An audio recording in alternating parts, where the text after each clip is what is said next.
Southeast Radio's Business Matters with Carl Fitzpatrick. Southeast Radio. Well, Mervyn O'Callaghan from Cameramatics was recently announced as Enterprise Ireland's High Potential Startup Founder of the Year. Mervyn joins us now to discuss his award-winning business and why he believes that it could reach a valuation of billions. Mervyn, before we discuss Cameramatics, I'd like to start by delving into your own background. Good morning, Carl. Yes, so I suppose I'm traditionally trained as an accountant, although I never formally worked in a normal finance role. My career kind of started in investment banking over in the UK with Morgan Stanley, focusing on the telecoms industry. I then moved from there, started working with Carphone Warehouse. I eventually moved back to Ireland with Carphone Warehouse and became managing director. I was, 27 at the time. And then when I left Carphone Warehouse, I started working myself in setting up my own business and I suppose kind of early entry into this whole market that we're currently in, which is fleet safety and kind of driver protection. Now, it was your experience within the fleet industry which provided you with the idea for Cameramatics, but specifically, what problem were you trying to solve? Yeah, so we had set up a business called eDrive, which was based out of Waterford, but predominantly supported about 60 to 70 different technology firms providing solutions to fleet companies across the UK and Ireland. And we basically were their technical support and also their first-line customer support. And that really gave us an insight to what products were working well, what products weren't working well, but more importantly, from a customer perspective, what their expectations were. At the time, everything was around telematics and collecting large pieces of data. What we actually did is we were looking at and saying, the data is great, but you can never be definitive by analysing data. So how do we make this definitive and actually far more insightful for the companies to use the system and use the data and maximise the operational efficiencies they can get from that? Provide us with an insight into what has happened recently in London with the introduction of the direct vision standards. Yeah, I suppose from a Cameramatics perspective, the direct vision standards is a real opportunity for us. This is all around protecting cyclists and vulnerable road users, walkers, pedestrians, runners. And it's around densely populated areas where large commercial vehicles are driving. And the UK government have brought out a situation now where you must have camera technology fitted to your vehicle in order to drive in the Greater London area if your vehicle's over 3.5 tonnes, so any of the kind of larger vehicles. That initiative then has been kind of copied by a lot of the European cities. So we've in the last couple of months, Frankfurt have announced they're going to do something similar, and France is saying that they're looking to do something similar for all of their main cities. And within the US market, there's about 14 states that have signed up to what's called the Vision Zero, which is the US at on road users and they can protect them. So kind of copying similar initiatives around using, I suppose, intelligent computer vision and camera technology within commercial vehicles. Mervyn, is it true to say that these new guidelines, these new standards, this new legislation and these regulations are an absolute game changer for Cameramatics? Absolutely, yeah. I think it's this is going to make our solution almost mandatory. It's been driven on many sides. So from a customer perspective, it's driven by the operational benefits, the reduced accidents, the improved safety. But it's also then been driven from mandatory requirements from government initiatives and also from insurance companies. So it's really going to be the way moving forward. You won't get insured unless you have this technology, and you won't be allowed to drive within certain cities unless you have this technology. And you probably won't be able to compete against your competitors unless you have this type of technology as well. So provide us with an insight into Cameramatics, what it does and how the technology actually works. We install some cameras into the vehicle. The system itself is all modular and configurable. So we can have anything from one camera up to, we fitted out buses into the double-decker buses into the UK with 16 cameras on them. And basically we run software which is analysing the live video. So essentially it's like having somebody else in the vehicle looking out around identifying potential risks. So we can monitor, and if the vehicle's getting too close to the vehicle in front and stopping distances are reduced to an unsafe level, we can warn the driver. If you're changing lane and haven't put on your indicator, so you veered over the lane, maybe it wasn't intentional, we warn the driver. If he picks up the mobile phone or she picks up the mobile phone, we can create an alert and say, don't use your mobile phone while driving. We can identify from eye movement whether the driver's getting tired. We can look and see if they're distracted, so they're looking in a different direction to the vehicle's moving for more than a certain period of time. We've a whole range of additional safety features that we're interacting with the driver, but we're also recording all of that. Plus, are you breaking the speed limit? Are you accelerating too hard? Are you going around corners too quickly? Are you anticipating danger properly? And all of that then is provided back to the company to help them analyse, improve, feedback to drivers, and also improve, from their side, improve the service that they can give to their customers. If this type of standard and requirement is coming in by countries right across the world, is it not just a matter of time before manufacturers of vehicles over 3.5 tonnes will be fitted with this or similar technology direct from the factory?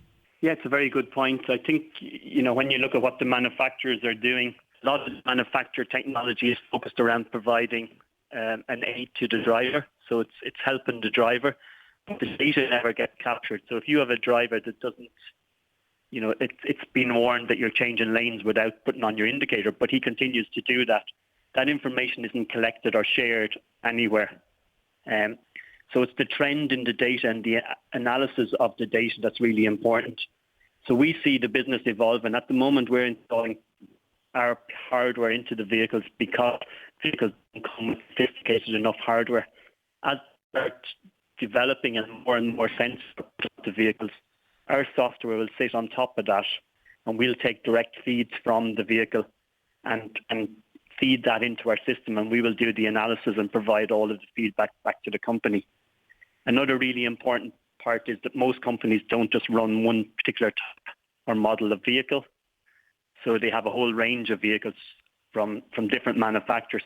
So if you want to benchmark your data, or you want to see where all your vehicles are on a map, or you want to do route optimization, or any kind of benchmarking or comparisons of data, different manufacturers will have different criteria, different ways of analysing, different ways of scoring. So you'll still need a centralised system to be able to record all of that information and sit on top of all of that data. And you did mention earlier about insurance requirements. What are the insurance requirements today that are being imposed on companies that are running commercial fleets around recording this type of data and providing it to them? Yes, I suppose insurance companies are now kind of realising that, they spent a long time looking at telematics data and trying to analyse telematics data and to see how they could use that to reduce down their risk and their exposure and their claims ultimately. With our technology, because of the way we're able to put video on top of that, it makes it very definitive, so it can be used in court, and the allocation of blame becomes very definite in it. So from an insurance perspective, it's very, very powerful data. There's a whole section within the system as well around vehicle roadworthiness and kind of it really manages the company's approach to risk and what they're doing about it. So by having a company that follows our system and uses all of the different modules, it really shows that they're serious about safety, serious about making sure that they're reducing down their exposure, and they're serious about having the best drivers, which is music to an insurance company's ears. In terms of where they're currently at, a lot of insurance companies, what they're doing at the moment is giving incentives or discounts to companies that are using the technology. We have a couple of initiatives that we'll be announcing in the next couple of months with some of the larger insurance companies, where they're really pushing for this kind of risk management approach. But I think it's only a matter of time before this becomes compulsory across all commercial vehicles. This is going to become the norm if you want to get insured. In terms of the importance and the value of the data that's being collected through Cameramatics, are you finding that companies are analysing that data, they're putting the resources and time and effort into analysing it? And if so, what type of savings are they then accruing? Yeah, again, it's a big thing that we have within the system in terms of making sure that customers are really using that data to the utmost and getting the return they should be. Typically, I suppose the way our solution is kind of sold, so it's almost like a mobile phone contract. Typically is a 3 to 5 year contract. It's a charge an amount per vehicle per month. Most customers, if they're using the system completely, will get a return within 7 months. Those savings vary across reduction in accidents, off the road time, reduction in insurance premiums, improved operational efficiencies and reductions in costs and route optimization. Fuel consumption is a big one. We can impact on fuel consumption because the more you impact on driver behaviour and improve driver behaviour, biggest impact of that is reduction in fuel consumption. And even just the whole administration around your fleet and all the documentation and paperwork and the compliance reporting and requirements. We automate and digitize an awful lot of that. So in a lot of cases, they're able to, they may have had 6 or 7 people in an admin function. They now maybe only need 2 or 3. Mervyn, there's no doubt this is a global opportunity for Cameramatics, but is there also an opportunity here to license your technology to manufacturers of heavy vehicles directly? Yeah, I think that's a huge opportunity for us as well. We've already started. We sell our product through the manufacturers' networks in a lot of countries that we're in at the moment. We've already started integrating into their technology, so we're actually taking the feeds from the vehicle and their data from the vehicle, as well as our own data that we're capturing. So I think as we move forward, I think that is a potentially huge opportunity. We do work with a number of manufacturers more in the specialized areas. So we've just been involved in. There was a production of 238 brand new buses going into London, double-decker buses going into London, where we worked with the manufacturer to fit out our system prior to delivery. So during the actual build of the buses.